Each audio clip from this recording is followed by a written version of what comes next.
A partial verdict at the Mangano corruption trial today. The jury still deliberating on major parts of the case. None other than Dominic live at the courthouse to break it down.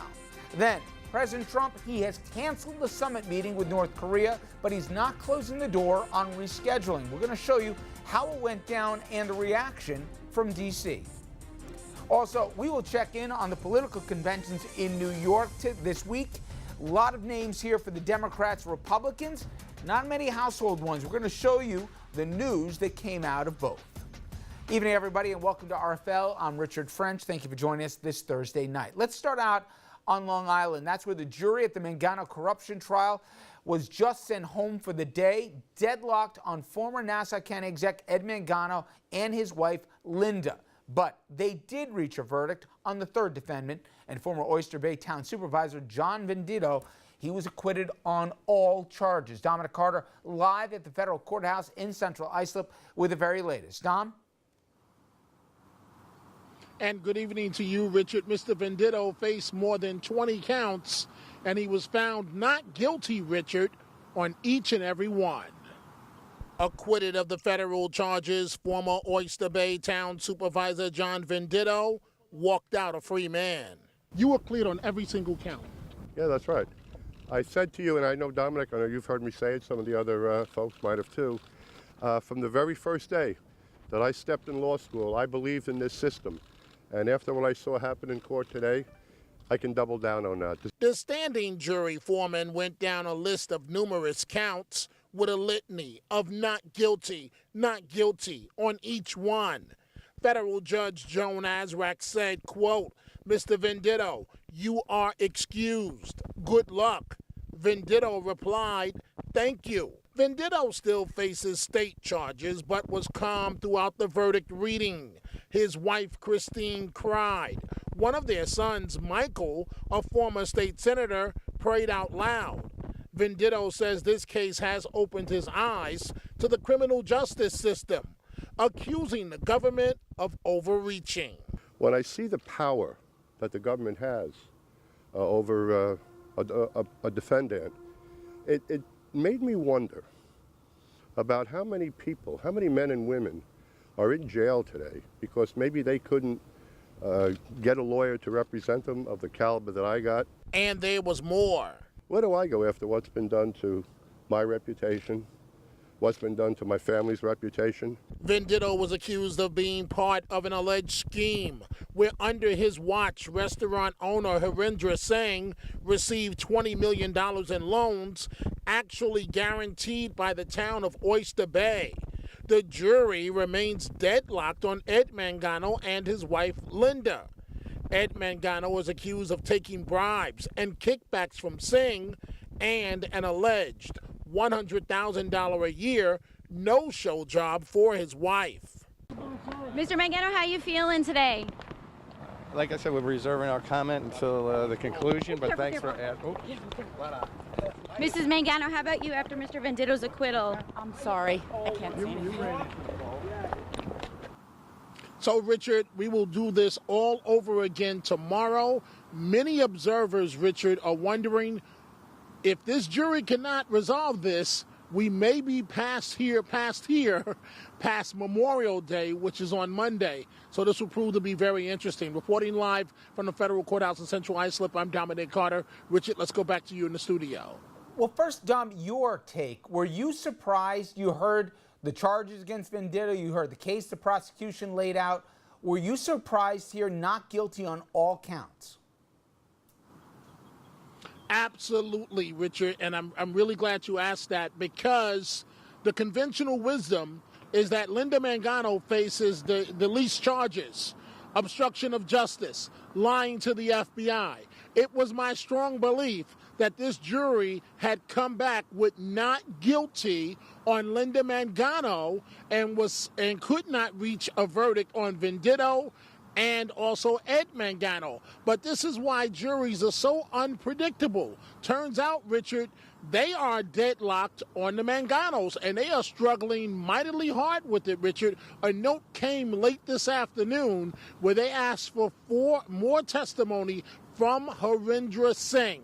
the prosecution's star witness as it relates to that video camera that the Nassau County Police had installed right outside the Mangano home. So they are really struggling with the Manganos. I did not expect this at all, and certainly on each and every single count. So that means that the jury did not buy the argument that Venditto had anything to do with this $20 million loan. And think about it, Richard. You know, frankly, it really is disgusting when you think about it. A town, a government entity backing $20 million, basically being collateral for $20 million in loans. But the jury found that Mr. Venditto had nothing to do with that. I know we don't know for sure, but do you have any sense coming out of that courthouse, Dom, that the jury is in, the majority is in one direction or not for either of the Manganos? It seems, Richard, that no one is budging, whatever their opinion is on this jury. I looked very hard at their faces, and you could tell that they are not happy and they want to go home ahead of this 3-day weekend coming up. But no verdict. Pakoko went for several days. Judge Azraq, I don't think she's going to let them go as of yet. She's threatening to issue an Allen charge to the jury. That still can't force them, because just as much as she's saying that she'll give them an Allen charge, she's also telling them to stand strong on their conviction. So, Richard, we really don't know how this is going to play out, when this is going to play out, and exactly what is going on in that jury room.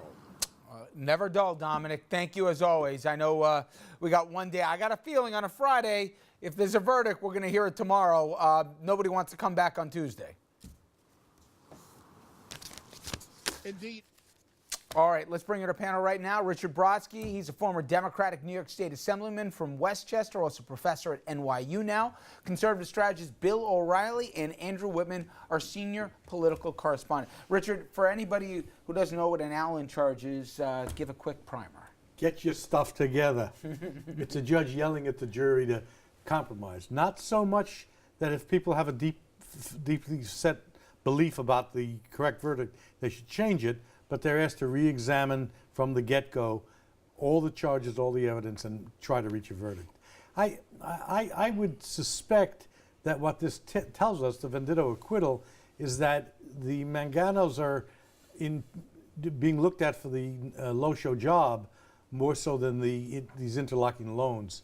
And a hung jury is a hung jury. We've seen it before. And again, we're going to have to wait until the jury comes back with the rationales as to why.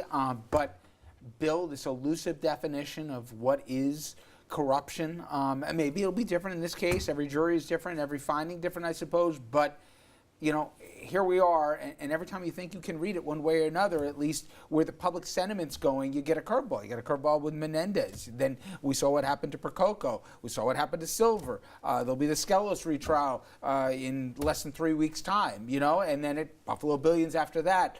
It seems like it's a moving target. Yeah, it is elusive, and I think this has to be good news for Mangano, presumably, going as that goes on. I thought the interview with Mr. Venditto was very good, and it seemed very heartfelt, where he said he's rethinking things because how does he get his reputation back? I mean, he's proven not guilty, so he should have a clean slate. He also talked about having the resources to hire attorneys, and that it hadn't been something he had thought about before. That's an interesting takeaway. In fairness, I accept that he did not commit any criminal acts. The description of what was admitted, it may not have been criminal, but it was not healthy stuff. Yeah, but I'm saying the point that he was making, that other people probably would have gone to jail for it. That part of it I agree with. And he did steal that famous line, where do I go to get my reputation back? But Andrew, for anyone who's even casually has been following this case, and maybe I've been a little naive on this front, but the incestuous favor trading that was going on, on an entire county, okay, with so many stakeholders with their hand out in terms of, I want a favor for this wedding, I want to take care of this for an outing or whatever else.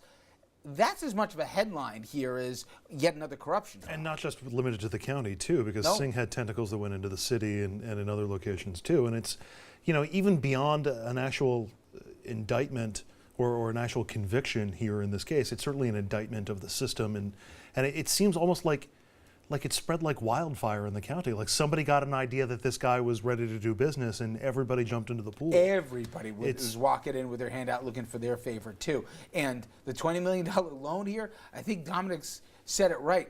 Crazy. Really? Hyper-local government and whatever sometimes, goes... Economic development. You chant that and all sorts of bad stuff. It's amazing. You're absolutely right.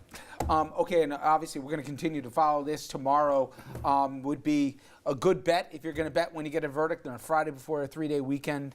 It's going to be tough for the judge to keep them there if they say they can't reach a consensus. All right, we come back, though. We'll move from the island to the nation's capital. We go to D.C., where reaction to the cancellation of the North Korea summit is fast and furious. Also, how Republicans are dealing with the president's attacks on the FBI and the Justice Department. That and more. Joined by ABC News political director Rick Klein.